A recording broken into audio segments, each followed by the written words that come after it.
চাটা কিন্তু দুর্দান্ত করেছে, এতক্ষণ মানে চাটা খেয়ে মনে হচ্ছে মাথাটা ছাড়বে বোধহয় এবার। তো এখান থেকে বাহাদুরগঞ্জ তো জায়গাটার নাম, তো বাঙ্কু চালাবে গাড়ি। না না রেস্ট নেছি, ভোরবেলা থেকে চালাচ্ছিস।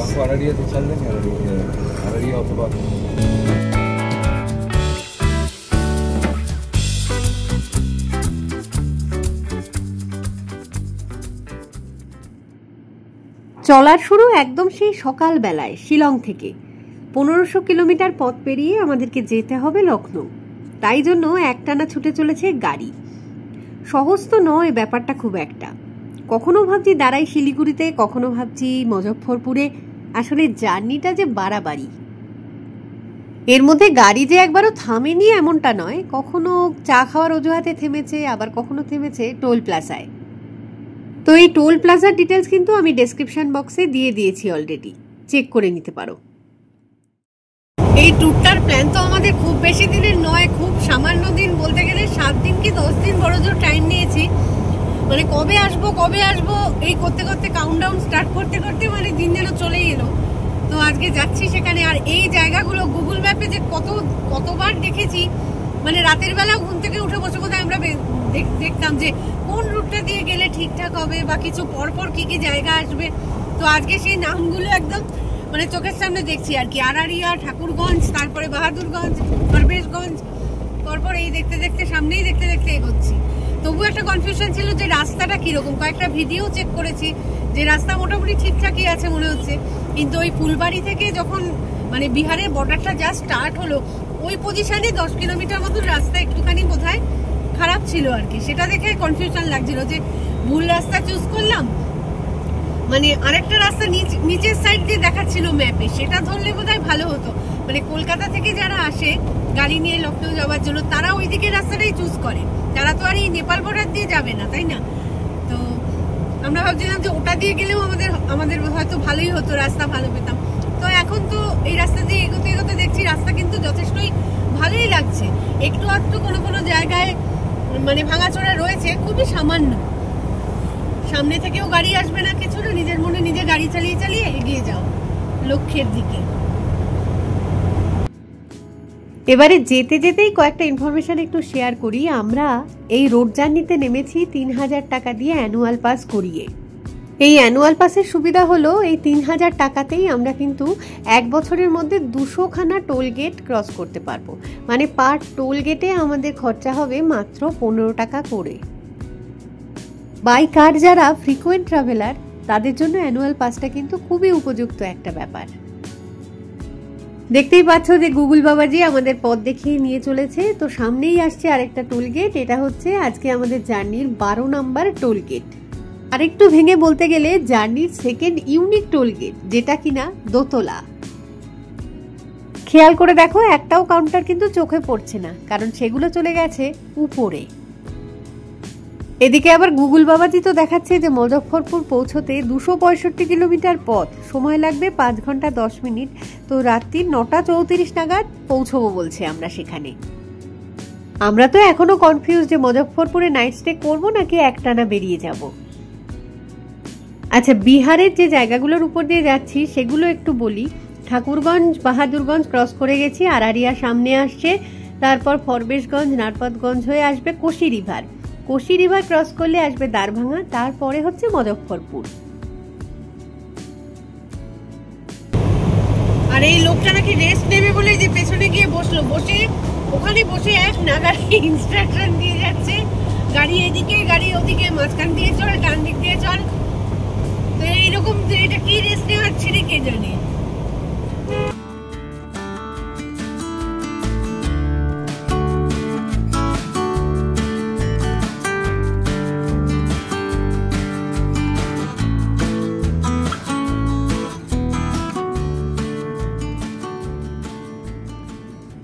Turn right onto National Highway 27. এইটা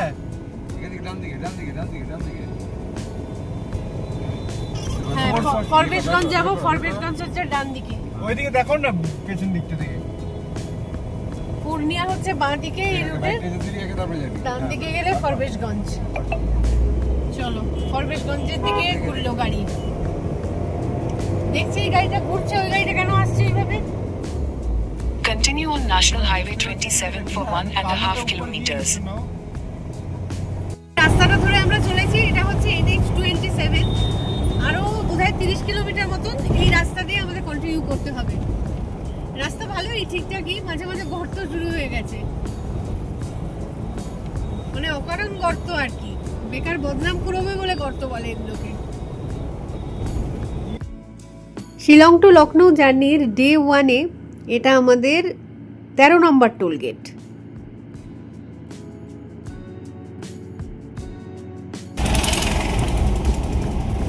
উপর দিয়ে একটা ট্রেন লাইন যাচ্ছে, এই যে ব্রিজটা, এটার মধ্যে দিয়ে ট্রেন লাইনের এটা আর কি।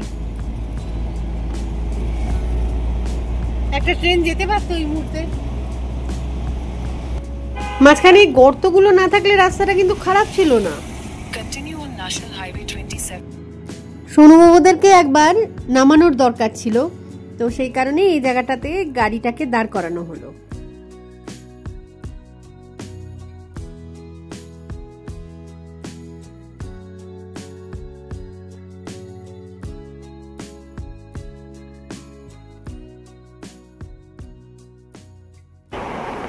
শিলং থেকে ডাইরেক্ট লখনৌ গেছে কেউ, এরকম ভিডিও কিন্তু আমি দেখিনি।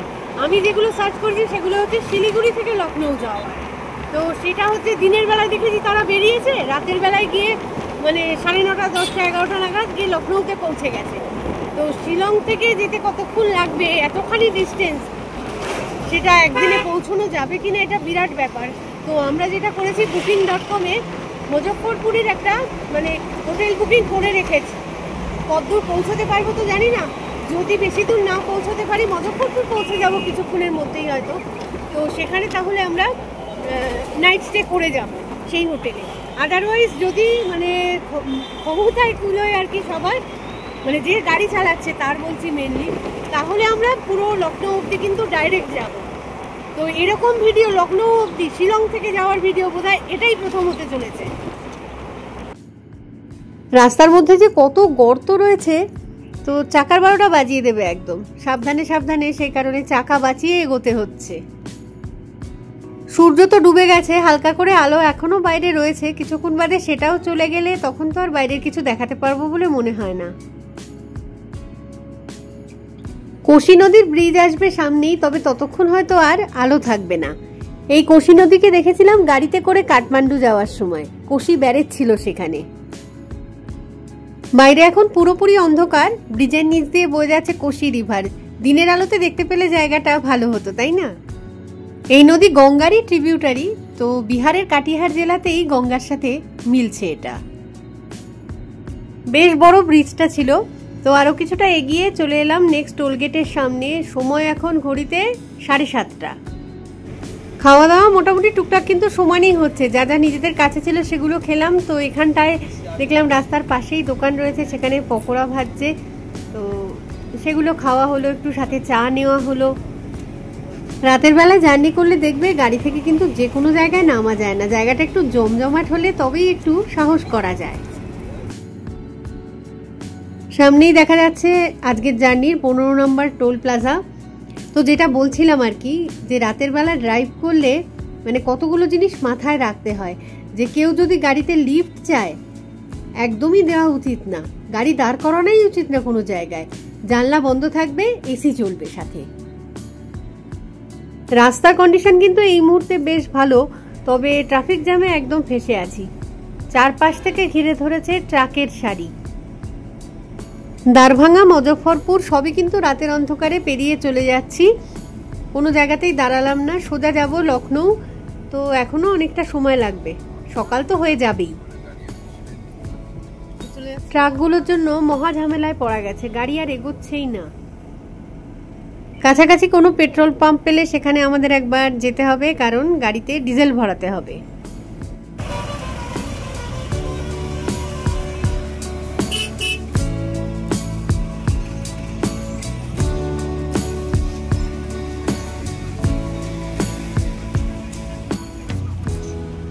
ফাইনালি পেট্রোল পাম্প পাওয়া গেছে। দেখি তেল নিতে নিতে হয়তো এদিকে রাস্তাটা মানে যে রাস্তায় ট্রাকের ঝামেলা ছিল সেটা কিছুটা খালি হয়ে যাবে আশা করছি।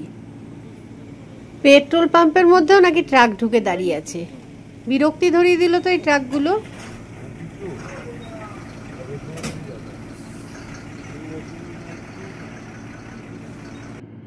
ট্রাকের রাস্তা ছেড়ে ওই যে পেট্রোল পাম্পে ঢুকলাম। এবার পেট্রোল পাম্প থেকে বেরোনোর পরে গুগল কিন্তু আমাদের আর ট্রাকের রাস্তাটা দেখালোই না, একটা গ্রামের রাস্তায় সোজা পাঠিয়ে দিল। আশেপাশে না ঘরবাড়ি চোখে পড়ছে, না রয়েছে দোকানপাট। চারদিক একদমই ঘুটঘুটে অন্ধকার, তার মধ্যে দিয়ে আমাদের গাড়ি হাই স্পিডে ছুটে চলেছে। তো রাস্তাটা ভীষণই ন্যারো রাস্তা, তবে ঠিকঠাকই আছে, কন্ডিশন কিন্তু ভালোই। রাস্তায় দাঁড়িয়েছি, এখন কাঁচগুলো একটু পরিষ্কার করা হচ্ছে। কাঁচ টাচগুলো পরিষ্কার করে আবার এগোনো হবে। এসি চলছে ভিতরটাতে। এই যে সবগুলো এখানে বসে আছে, পেছনে পিকু, বোবো বোধহয় নিচে, দেখা যাচ্ছে না। আচ্ছা, আরেকটা ইম্পর্টেন্ট জিনিস বলি, যে যখনই আমরা এরকম লং ড্রাইভে যাই, ঘড়ির কাঁটা যতই আর কি রাত 12টার দিকে এগোতে থাকে, আমাদের খুব স্বাভাবিকভাবেই ঘুম পেতে থাকে। আমরা কিন্তু তখন 1-2 ঘন্টা ঘুমিয়ে নিই, হয় গাড়িটাকে কোনো টোল গেটের সামনে দাঁড় করিয়ে দিয়ে, নয়তো কোনো পেট্রোল পাম্পের ভিতরে ঢুকিয়ে দিয়ে। কনসেপ্ট একটাই, যে একটু আলোকিত, একটু জমজমাট এরিয়া ছাড়া দাঁড়ানো যাবে না। আজকের দিনের শেষ টোলগেটটা ক্রস করলাম রাত 11:55-তে। 12টার ঘুমটাকে আর ইগনোর করা যায় না। তো 12টা থেকে 2:45 অবধি আমরা টোল গেটের বাইরের দিকটাতে গাড়িটাকে দাঁড় করিয়ে রেখে গাড়ির মধ্যে শুয়েই সবাই মিলে ঘুমোলাম।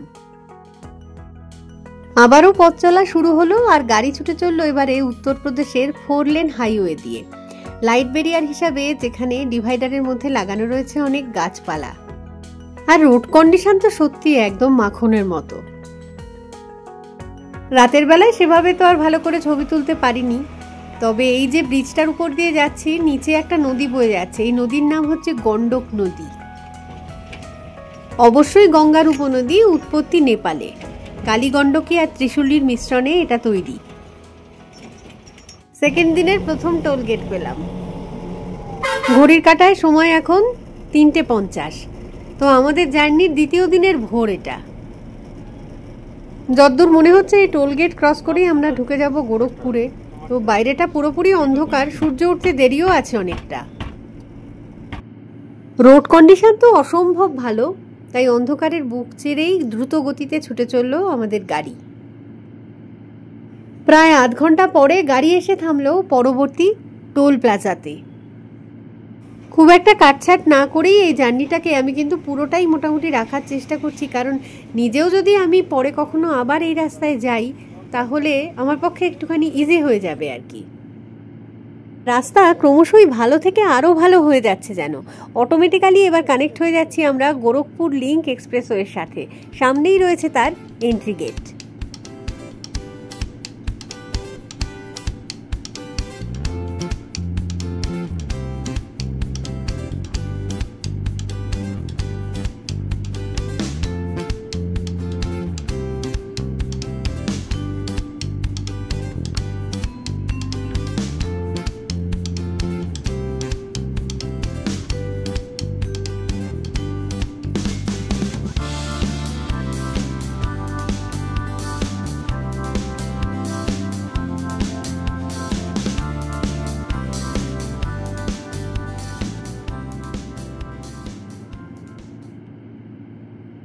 বাইরে এখনো যে ভালো করে আলো ফোটেনি সেটা তো দেখেই বুঝতে পারছো। তো এগোতে এগোতে গোরখপুর লিঙ্ক এক্সপ্রেসওয়ে সম্বন্ধে 2-4টে কথা বলে নিই। স্পিড লিমিটের কথা যদি বলতে হয়, 4 সিটার বা 7 সিটার গাড়ির জন্য স্পিড লিমিট হচ্ছে 120 কিলোমিটার/আওয়ার। 9 সিটার বড় গাড়ি বা বাসের জন্য স্পিড লিমিট হচ্ছে 100 কিলোমিটার/আওয়ার, আর ট্রাকের জন্য স্পিড লিমিট রাখা হয়েছে 80 কিলোমিটার/আওয়ার। এক্সপ্রেসওয়েতে কিন্তু মাঝে মাঝে এমন জায়গাও রয়েছে যেখান থেকে এক্সিট নেওয়া যায়। আমরাই যেমন কাশফুল দেখার জন্য এদিকে রাস্তাটা ধরে নিলাম, তো দেখা হয়ে গেলে আবার এক্সপ্রেসওয়েতে ঠিকই উঠে যেতে পারবো। দুর্গাপুজো আসছে তো, কি সুন্দর করে যে কাশফুল ফুটেছে এখানে, শুধু দেখো।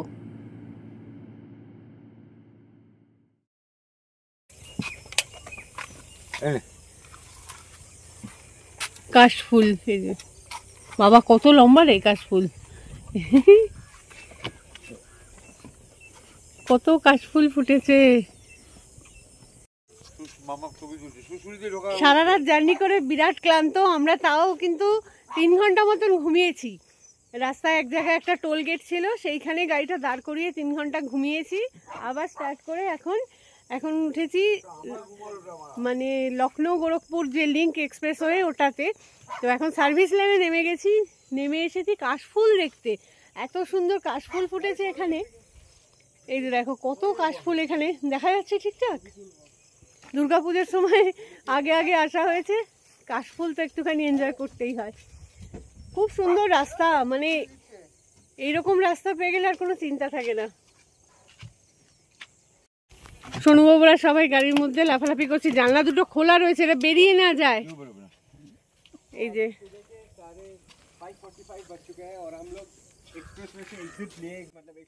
লখনৌ আর খুব বেশি দূরের পথ নয়, তো তার ফলে আমরা যদি এখন গাড়ি স্টার্ট করে দিই লখনৌ পৌঁছে যাব বেশ তাড়াতাড়ি আর কি।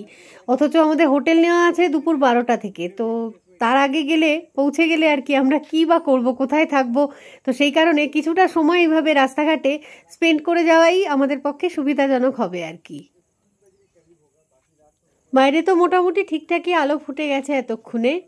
গাড়ি চালাতে যারা ভালোবাসে এই এক্সপ্রেস ওয়েগুলো হচ্ছে তাদের কাছে মানে রীতিমতো স্বপ্নের মতন।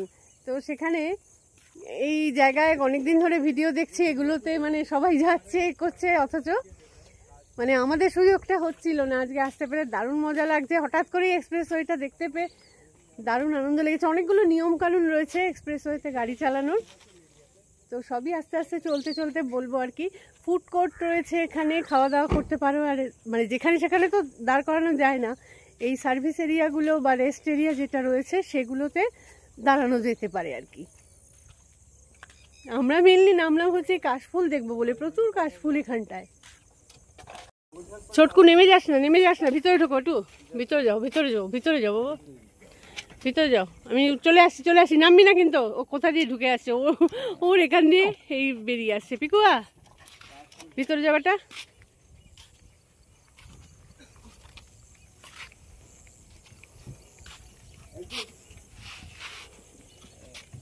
এই যে দুটো কাশফুল তুলে নিয়েছি এখান থেকে, এত সুন্দর সাথে করে নেব। ভোরবেলা থেকে যেই উত্তরপ্রদেশ স্টার্ট হয়েছে, সঙ্গে সঙ্গে রাস্তার ধারে লাইন দিয়ে বসে বসে সবাই আর কি প্রকৃতির ডাকে সাড়া দিচ্ছে দেখতে পাচ্ছি। দলে দলে এক একটা গ্রাম ধরে ধরে যেন এসে বসে যাচ্ছে। কি আমি বুঝলাম না যে 2025 সালে এই জিনিস কি করে সম্ভব আর কি। বাড়িতে কি জলের অভাব নাকি মানে টয়লেট বানানোটা ভীষণ কষ্টকর ব্যাপার আর কি। এরকম রাস্তার মধ্যে দিয়ে এরকম গ্রামকে গ্রাম চলে আসছে, তখন বাজে বোধহয় সকাল 4:10 মতন। প্রত্যেকটা এক্সপ্রেসওয়েতেই কিন্তু স্পিড সেন্সিং ক্যামেরা থাকে, তো যে লিমিটের মধ্যে গাড়িটা চালাতে বলবে সেটা মেনটেন করা উচিত বলেই মনে হয়, কারণ ওভার স্পিডের জন্য কিন্তু ফাইন হয়ে যেতে পারে। আমাদের গাড়ি যেমন সমানেই 100-তে চলেছে, কোনো অসুবিধা নেই। তবে যা সুন্দর রাস্তা, গাড়ি মাঝে মাঝে যদি জোরে চালিয়েও ফেলা হয় তাহলে যখন ওই স্পিড সেন্সিং ক্যামেরাটা আসবে একটুখানি নিজেদেরকে চেক করে নেওয়াটা উচিত বলেই মনে হয়। কারণ রাস্তায় কিন্তু তোমাকে কেউ কিছু বলবে না, জাস্ট একটা মেসেজ চলে আসবে ফোনে, এবার যত টাকা ফাইন হবে সেটা তোমাকে অনলাইনে পে করে দিতে হবে। যতদূর জানি প্রথমবার ওভার স্পিডিংয়ের জন্য ফাইন নেয় 1000 টাকা, আর দ্বিতীয়বার থেকে নেয় হচ্ছে 2000 টাকা করে। প্রত্যেকটা এক্সপ্রেসওয়েতেই কিন্তু ফুড কোর্ট, পেট্রোল পাম্প সবই থাকে। তবে এই এক্সপ্রেসওয়েটা তো খুবই নতুন আর কি, 2025 সালের 20শে জুন তৈরি হয়েছে, তো পুরো সেটআপটা করতে আর একটুখানি সময় লাগবে হয়তো। আর সবচেয়ে ইম্পর্টেন্ট কথাটা বলি এবার, যে আমরা অ্যানুয়াল পাস যেটা করিয়ে নিয়ে এসেছি না, সেটা কিন্তু এক্সপ্রেসওয়েতে চলছে না। জেনারেলি এক্সপ্রেসওয়েতে টোল ট্যাক্স ক্যালকুলেট করার জন্য আলাদা একটা নিয়ম রয়েছে, তবে এই এক্সপ্রেসওয়ের জন্য বলতে পারি যে সিঙ্গেল জার্নিতে বাইক বা অটোর চার্জ হয় হচ্ছে 140 টাকা, কার, জিপ বা ভ্যানের চার্জ হয় 285 টাকা, আর মিনি বাসের জন্য 440 টাকা। আমরা এই গোরখপুর লিঙ্ক এক্সপ্রেসওয়ের এক্সিট পয়েন্টে কিন্তু চলেই এসেছি। Exit toll gate Gorakhpur link expressway. Exit हो गया, एग्जिट कर रहे हैं हम लोग। ये कितना रेट लगा तो मालूम नहीं। एखुनी দিয়ে দেবে।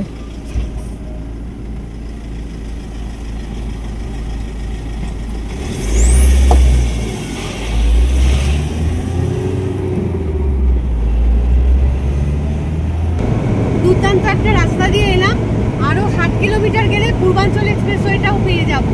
যেটা দিয়ে এলাম সেটা হচ্ছে গোরখপুর লিঙ্ক এক্সপ্রেসওয়ে। তো এত সুন্দর, এরকম পরপর 2-3টে এক্সপ্রেসওয়ে পেয়ে গেলে তো আর কোনো মানে ডিস্টেন্স নিয়ে কোনো চিন্তাই থাকে না।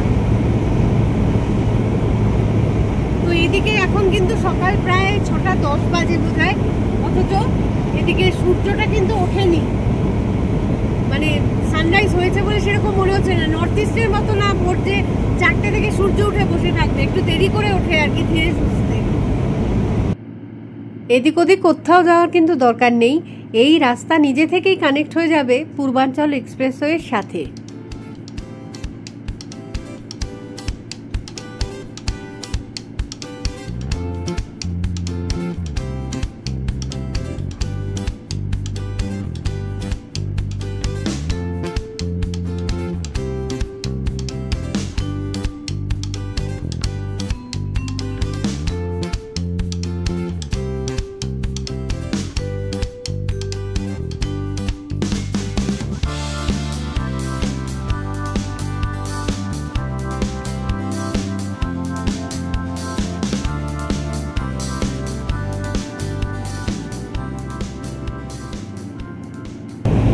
মানে এতদিন অন্যদের ভিডিওতে এই পূর্বাঞ্চল এক্সপ্রেসওয়ের নাম শুনতাম, দেখতাম, হাঁ করে বসে দেখতাম আর কি।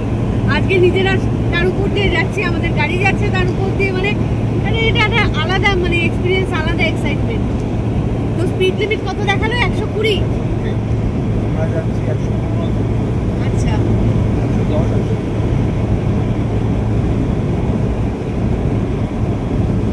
দেখাচ্ছি ব্যাক ক্যামেরায়। এই পূর্বাঞ্চল এক্সপ্রেসওয়ে হচ্ছে উত্তরপ্রদেশের 6 লেন এক্সপ্রেসওয়ে, যেটা প্রায় 350 কিলোমিটার লম্বা। নিয়ম হচ্ছে মাঝের লাইন দিয়ে যাবে 4 হুইলার মানে এলএমভি, বাঁ দিক দিয়ে যাবে ট্রাক, আর ডান দিকটা হচ্ছে ওভারটেকিং জোন। সামনের গাড়িকে ওভারটেক করতে ইচ্ছে করলে স্পিড বাড়িয়ে নিয়ে ডান দিকের লেনটা ফলো করে এগিয়ে যেতে পারো। এক্স্যাক্টলি এই নিয়মটা ফলো করেই আমাদের গাড়িও কিন্তু ওভারটেক করছে বাঁ দিকের গাড়িটাকে। তবে একটা জিনিস কিন্তু মাথায় রাখতে হবে, চলার সময় দুটো গাড়ির মধ্যে ডিস্টেন্স যেন 70 মিটার থাকে। এবার বলি পূর্বাঞ্চল এক্সপ্রেসওয়েতে গাড়ির স্পিড ঠিক কত থাকা উচিত।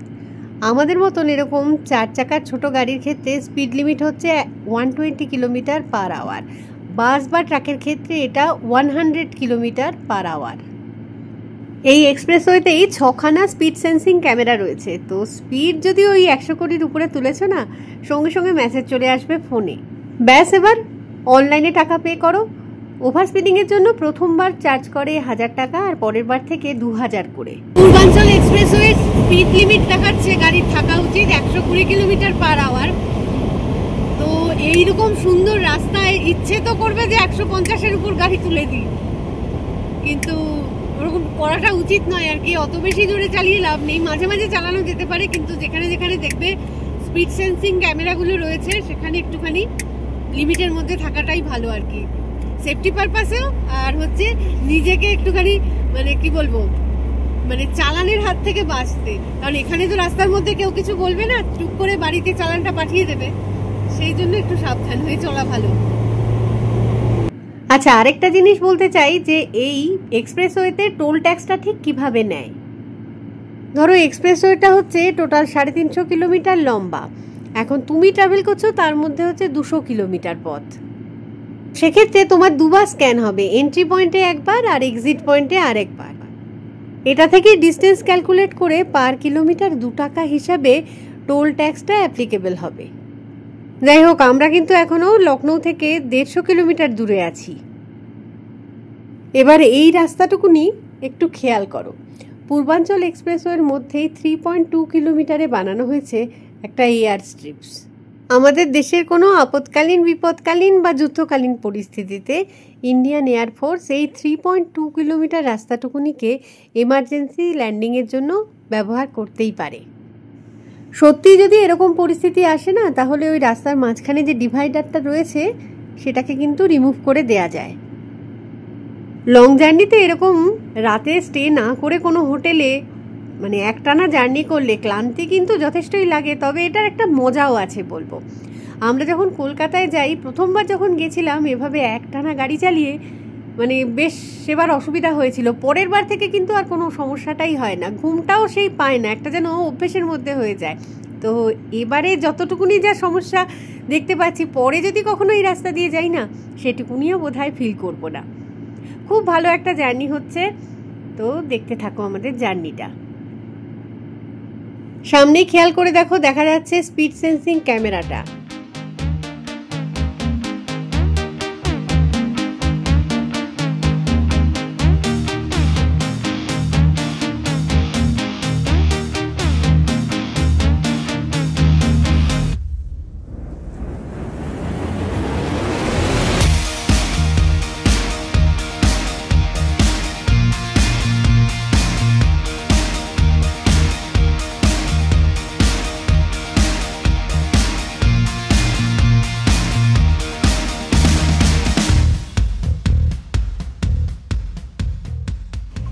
সকাল এখন ওই 8:15 কি 8:20 বাজে আর কি।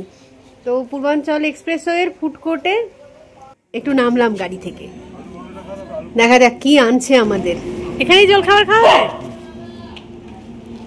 কি সিঙ্গারা না আলু বান্ডা? আলু বান্ডা চাটনি দিই নি। কেন দিস নি?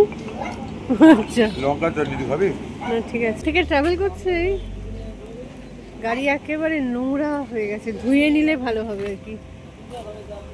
নিজেরাও রেস্ট নিচ্ছি, গাড়িটাকেও একটুখানি রেস্ট দেওয়া দরকার। সোনুবাবুদেরকেও একবার নামাবো, আগে নিজেদের খাওয়া দাওয়াগুলো কমপ্লিট করি। বা এখানে সুন্দর পিনেকা পানির ব্যবস্থা রয়েছে, ঠান্ডা জল বেরোচ্ছে অ্যাকোয়াগার্ড থেকে, তো কয়েক বোতল তো ভরে নেবই, আমাদের বোতল, সোনুদের বোতল।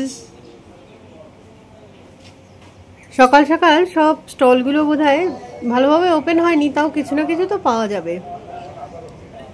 লুচি তরকারি খেতে ইচ্ছে করছে, যদি পাওয়া যেত। ফ্রুট জুসের কাউন্টার, এখানে কি কি পাওয়া যায় সব লেখা রয়েছে। আর এখানে সবই ফ্রাইড আইটেম আর কি। কাউন্টারের লোকজন বুঝতে পারছে যে ভিডিও বানাচ্ছি। পূর্বাঞ্চল এক্সপ্রেসওয়ে থেকে এক্সিট করলেই প্রায় লখনৌ এসে গেল বলা যেতে পারে। তো আমাদের 12টার আগে হোটেল তো হয়তো ঢুকতে দেবে না, এদিক ওদিক টাইম কাটাতে হবে আমাদের।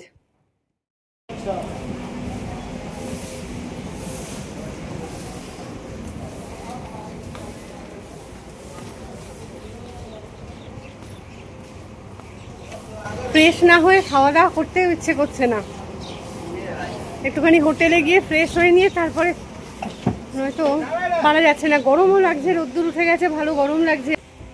সোনুবাবুদের 1-2 করে করে নামিয়েছি। তো এই দিকটায় দেখছি ধান ক্ষেত বা কিছু টাইপের রয়েছে আর কি, ক্ষেত রয়েছে, সবুজ দেখা যাচ্ছে পুরো।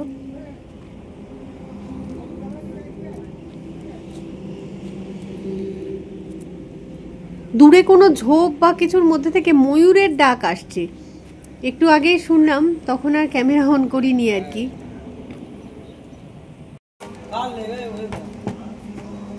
গরমের মধ্যে না বেশি খাওয়াও যায় না। আবার বেশ ভারী একটা আলুর পরোটা, তার সাথে কাবুলি ছোলার তরকারি, পেঁয়াজ আর আচার দিয়ে কি সুন্দর সাজিয়ে দিয়েছে খেতে।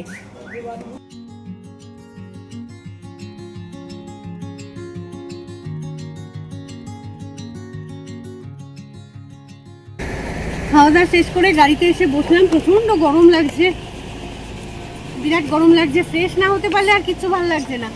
তো এখানটা দাঁড়িয়ে দাঁড়িয়ে না কি সুন্দর ময়ূরের ডাক শোনা যাচ্ছে। ওই দিকটা থেকে ছোট ছোট কতগুলো কাঁটা গাছ টাইপের রয়েছে, সেখান থেকে। In 200 meters, join with Purvanchal Expressway. পূর্বাঞ্চল এক্সপ্রেসওয়ে প্রায় বোধহয় শেষেরই পথে। তো আমাদের গাড়িতে মানে ডিজেল ভরাতে হবে, পেট্রোল পাম্প কোথায় আছে কে জানে, আগে ছিল সেটা আমরা মিস করে গেছি, দেখি সামনে আর পাই কিনা। ওদিকে লখনৌয়ের যে হোটেলে আমাদের বুকিং ছিল তাদেরকে একটু রিকোয়েস্ট করা হলো যে 9:30-10টার মধ্যে বোধহয় আমরা ঢুকে যাচ্ছি, তো যদি তখন থেকে আমাদের অ্যালাউ করা হয়। তো কথা শুনছে না, বলছে যে সেই 12টার সময় চেক ইন টাইম, অন্যথা কিছু করা যাবে না। তো জানি না গরমের মধ্যে আর কোথায় ঘুরে বেড়াবো বুঝতে পারছি না, মানে 2-3 ঘন্টা সময় কাটিয়ে নিতে পারলে রাস্তাতেই বেটার হতো আর কি। তো পূর্বাঞ্চল এক্সপ্রেসওয়ে এক্সিট টোল গেট এসে গেছে। এখন ঘোরাঘুরি করতে গেলেও তো গাড়িতে তেল থাকা দরকার। সবার আগে একটা পেট্রোল পাম্প খুঁজে গাড়িতে ডিজেল ভরাতে হবে।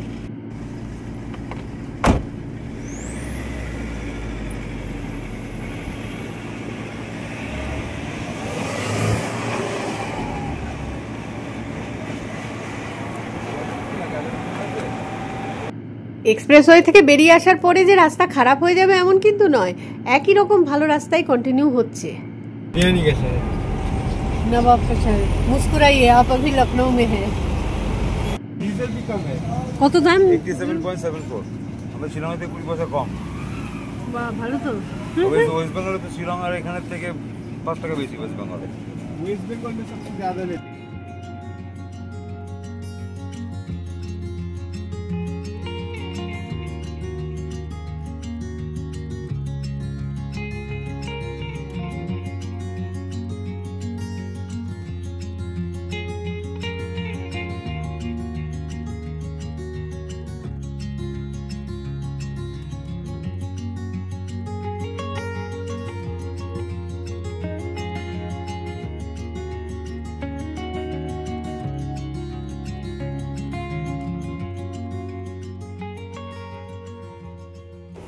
ফাইনালি আমরা লখনৌতে পৌঁছে গেছি, হোটেলে ঢুকে গেছি।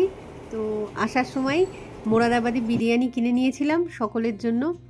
তো আর দেরি নয়, প্রচণ্ড খিদে পেয়ে গেছে। রুমে ঢুকেই এখন সবাই মিলে খাওয়া দাওয়া শুরু করে দিয়েছি। কিছুক্ষণ রুমে থেকে রেস্ট নেব, তারপর সাইট সিংয়ে বেরোবো। হোটেলের রুমটা না পরে দেখাবো ভালো করে, এখন আপাতত খাই। এই যে বাটি করে মোরাদাবাদি বিরিয়ানি নিয়ে নিয়েছি, সত্যি অসাধারণ টেস্ট এটা। তো একদমই আর তর্স হয়েছে না। চলো পরের ভিডিওতে বাকিটা নিয়ে আসছি।